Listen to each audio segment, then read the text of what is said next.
Hi everybody! Thanks for stopping by to check out the latest from Sailing Emerald Steel. And before we get started, we'd once again like to thank all of you that took the time to comment and give us a thumb up on our last video. Thank you so much. But we still had to first sell our pickup truck, which was able to sell for $5,000. It doesn't sound much like today, but it was almost 30 years ago. It was a pretty good price. So with that money, we went and bought a chain for our anchor. So we ended up a total of 400 feet. And we bought a 75-pound CQR as our storm and a main anchor. So as an anchor department, we had a 75-pound CQR, 45-pound CQR, and a 75-pound fisherman. That was our insurance policy pretty much. Yes. We also bought some shackles, a couple of bronze turnbuckles, and odds and ends. So we had some spare parts just in case if something should break. So when we left San Diego, we decided to stop in Ensenada, Mexico, which is about 75 miles south from San Diego, to haul out and put a final coat of bottom paint on it before we embark on the ocean passage. As we pulled into Ensenada Harbor, we spotted our good old friend Bob Carr. Now, Bob Carr was truly a museum type of guy, and I think it's worth to say a few words about him. We met him about 2 years earlier in San Diego. He was originally from Nova Scotia. He was already an old man then, about 76 years old, but he was a one-of-kind guy. He built his spray. He actually went to trouble to cut down the trees and get all his own lumber. But did everything himself, including forge the fittings. Once I asked him, "Hey Bob, do you have any electric on your boat?" He says, "Yes, I have a flashlight." He was a very nice man. He had no plumbing, no electric, nothing. Very, very rough build. He had a stone grinder for grinding his flour, so he was doing everything very old-fashioned way. Anyway, he was sitting on top of his cabin, hand sewing his new mainsail, which was a 16-ounce canvas, if you can imagine, 600 square feet. Now, that kind of job is hell of a work for anybody, much less for an old man. He taught us a lot of things, like how to sail our boat without any steering gear, like a wind vane or autopilot. He taught us a lot of things like splicing the ropes and just serving the rigging and all kind of baggy wrinkles. Yeah, he showed us a lot of things what we learned from him. He was kind of like Jules' mentor, actually. Bob Carr's boat, which was named Sirius, was copied from the plans in the book Sailing Alone Around the World. He was one of the nicest people we've ever met, I think. He was very kind and patient. He always was willing to help, and he's one of the most satisfied people we've ever met in our life. And one thing which I learned from him very much is when he told me, "Boy, too strong never broke." That was his idea about having big anchors and the chains, because he knew through many years of sailing how important a good anchor gear is. If you guys think we live a simple lifestyle, he was the original simple liver. he could teach us few things. Yeah. We haul out our boat in Ensenada. Here's the Emerald Steel right before departing Ensenadas for Hawaii. And you can see from those two pictures that we didn't even really have enough money to buy sail covers. We were using an old blue tarp to cover our sails. There was a modern sailboat next to us. A guy knew we were going to Hawaii. So after we hauled out and we went anchor back on the bay, we were supposed to get together with Bob Carr that evening again. But that guy early in the afternoon stopped by our boat and he says, "You know guys, you're going to Hawaii. I just got my weather faxed. You can't wait. Right now is the best time. You're going to have a perfect winds all the way to Hawaii. You should not wait a minute. You should just go right now." So we, as a novices we were, we took his word for it. We lifted the anchor. As I went going by the Bob Carr's boat, I yelled at Bob, "Sorry about this evening. We will have to cancel because we just got a report from the man that the weather is just perfect for Hawaii." He looked at us, and his last words was to us, "Did he give you any guarantees?" And good luck. When we left Encinitas Harbor by the two islands called Todos Santos, and we lost all the wind. And for next 3 days, we were bopping there, waiting for wind to come. Saying, I wish we would have stayed and had dinner with our good friend Bob Carr instead. How many times we said that, did he give you any guarantees? Right. So that's how it goes for the weather reports and all the modern electronics through our years. Since then, we learned that many times reports Right. did not pass to. Sometimes they do and Yeah. sometimes they don't. They didn't come to pass the way they were foretelling. Right. Now we were actually on our maiden voyage. Yeah. So in the beginning, when the trade winds came, they were light, maybe at 10 knots. They came from northeast. We made a nice sailing on a beam, a little bit aft of the beam. We had a really pleasant sail, so it was easy for Susan to cook. And not much At the beginning. not much of problems. We were not going very fast due to the fact that our mainsail was not a full-size mainsail. It was like a one with a reef in. And pretty much with what we had, we were doing okay, but not the best. Anyway, about 1,000 miles into a trip, which was about halfway point, wind turned more eastwardly, so we were running straight downwind towards Hawaii. Every day, weather was getting warmer and warmer, so we really got into a sailing and really enjoyed the trip. Once we started sailing dead downwind, the boat would roll as boats do when they're going downwind, and cooking became quite a bit of a challenge. It was definitely a learning experience for us. But I cannot say there was a single night that we went without a good meal. So I tried. On my part, I cannot complain. There is one thing which we made really a policy, was especially once we start getting closer to Hawaii and we will start encountering a lot of squalls. Every evening we put the reef into a mainsail, and in the morning we took the reef out, because we just didn't want to have any kind of surprises while we were sailing, especially going downwind without any kind of weather vane or any kind of helping steering, strictly on self-steering by sails. We didn't want to take a chance of accidental jibe. Right, in our boat, you don't want to jibe it accidentally. One night I was standing on the watch, Susan was downstairs sleeping, and as I was sitting in the cockpit looking at the stars, I was reflecting to change in my life from building houses and try to be a businessman into a sailor. When we left San Diego, we had $1,700 to our name. That was all. All our earthly possessions was with us on the boat. And a big dream. Which mainly consists of the tools.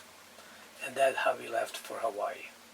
First, we divided our watches into 4 hours on and 4 hours off. And we found out that the best works for us was this way. Susan made a dinner, so we had a dinner around 6 o'clock. I took the first watch from 7 o'clock till 11, while Susan had a chance to finish with the dishes and take some rest herself. At 11 o'clock, Susan came on the watch, and I was able to get some sleep. She would stay on the watch till 3 o'clock. At 3 o'clock, she went to sleep, and I took over from 3 till 7 o'clock in the morning. 7 o'clock, day started, so Susan would get up, and she would start her kitchen chores, like breakfast and so forth. During the day, nobody really stay on the watch per se. Everybody look out whenever they felt like it, so watches was really only for a night. It's very important to work out your watch system so that everybody's getting enough sleep, because sleep deprivation can be a big problem if it can affect your brain if you don't get enough sleep. I would first make breakfast, and then I would make bread dough so that we have a good supply of fresh, crusty, hot bread during the day. Sailors live off their stomachs, you know, and it keeps morale up if you have a lot of good food. And while Jules was sleeping, I would keep an eye out for ships, trim the sails as needed, and just make sure everything was running smoothly. And also, we had a policy that every time a person got on the watch, they would check the bilge, if there's any water in it, check the barometer for a change of pressure. And write it down. As for navigation, In those days, there was already a satellite navigation, but it was very, very expensive. So we depended on a sextant. We pretty much what we did was dependent on noon sights for our longitude and latitude. To say a few words about it, making a sight for longitude is quite easy. All you need is sextant and a good timepiece to tell you the Greenwich time. All you gotta do is take a high noon sight about 15-20 minutes before the high noon. Remember the exact time you take it and the angle of the sun. You wait till the sun crosses the meridian and starts setting down, and you wait till the sun reaches exactly the same angle on the west side as the one that you took it first. Once the sun reaches the same angle, you take exactly the time when it happened. And then between the first time and the second time, exactly in the half in the middle is your high noon. Your watch will tell you at your high noon what time was in Greenwich in England. So for easy understanding is, say your timepiece shows it's 10 o'clock p.m. and it was exactly when it was a high noon at your place. That means the difference between the universal time and your local time would be 10 hours. And as everybody knows, 1 hour of the time equals to 15 degrees of the arc, puts you at 150 degree longitude west. So as you see, it's very, very simple. And it's pretty much the same way with latitude.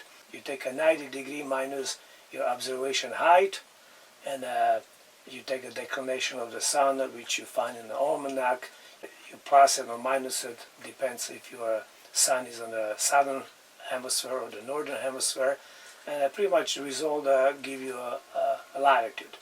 Between those two simple observations, you can get your position. And sailing to Hawaii, most of the days are nice and sunny. Even when the rains come, they don't last long, like in the Pacific Northwest, it can be for days and days on time. So it works really, really good. It sounds kind of complicated, but it's really pretty simple. We both want to know at least the rudimentary basics of celestial navigation, because even though we all have GPSs now, and most people have 3 or 4, you still could lose your electronics somehow by possibly being hit by lightning or something. So it's important, I think, to have them, to know the basics. Yes, later on, actually when we were in the Niafutonga, boat came there from Alaska, and he got struck by lightning, and all his electronics, including GPS, went blank. And he said how happy and lucky he felt. Then he had a sextant and he was able to depend upon it.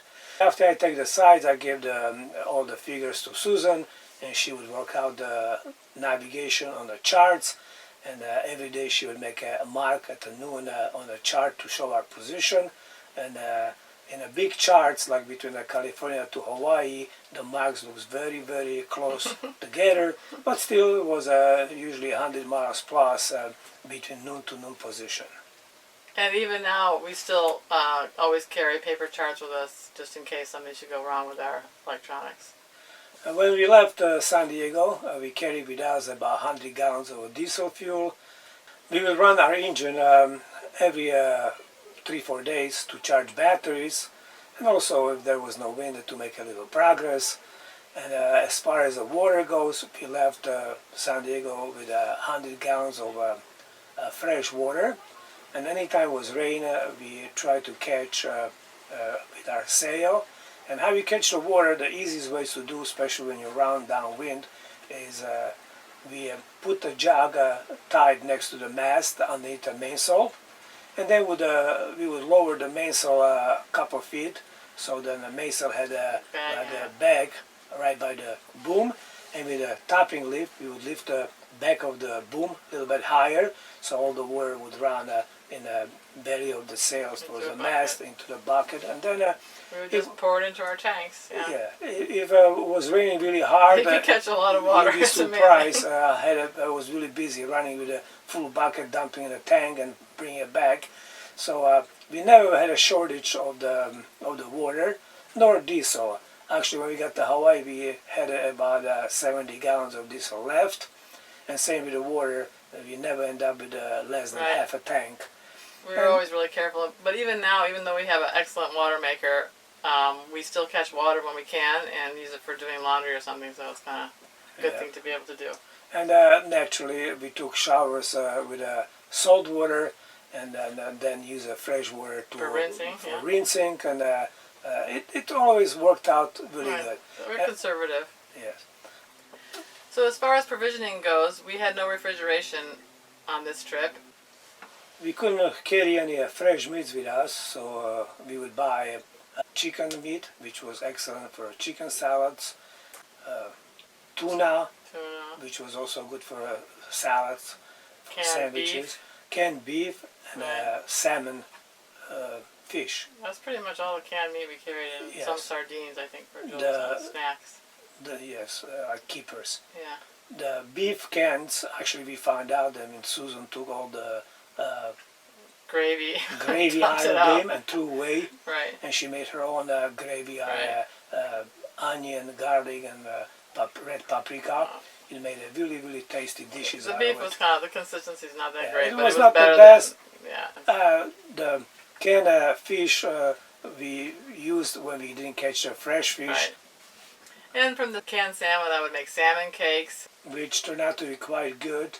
But I would say the most important items for making tasty food would be onions and garlic and paprika also goes good. Also with beef meat, Susan would make a beef stroganoff and also Hungarian beef goulash soup. So it was not as good as a fresh meat, but it was still passable if you spice it nice. And you're getting hungry. Yeah, we carry about 10 dozen of eggs with us. And we can say they last all the way to Hawaii. You can test the eggs by putting them in a glass of water. If an egg floats, that means it's no good. So you want to make sure before you break 2-3 eggs in a bowl, then you break each egg separately into a cup. This way, if you should have a bad egg, you're not going to spoil the ones already in the bowl. And things like cabbage lasted really good. Susan packed all the cabbage inside the newspaper. Same with the carrots. For some reason it keeps much fresher, and they were good. Potatoes, as she was going through them every day, very seldom, but once in a while you find a one which was going bad, so you have to throw away before the rest of the potatoes spoiled. And we also carried a kind of basic medical kit, a lot of bandages, alcohol, peroxide, some antibiotics, and painkillers, but not much more than that.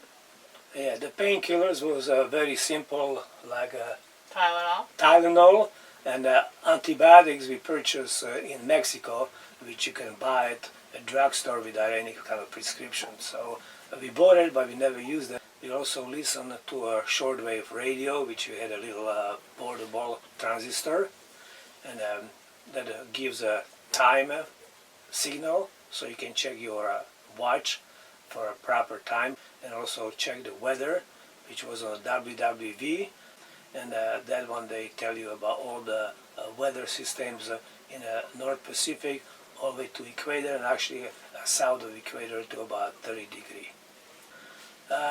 Did you have any problems on the voyage? We had some arguments. The main argument would be that Susan would insist that she wants to crawl on the end of a bowsprit to take the jib down, and I would never let her. I always said I want to go on the end of a bowsprit.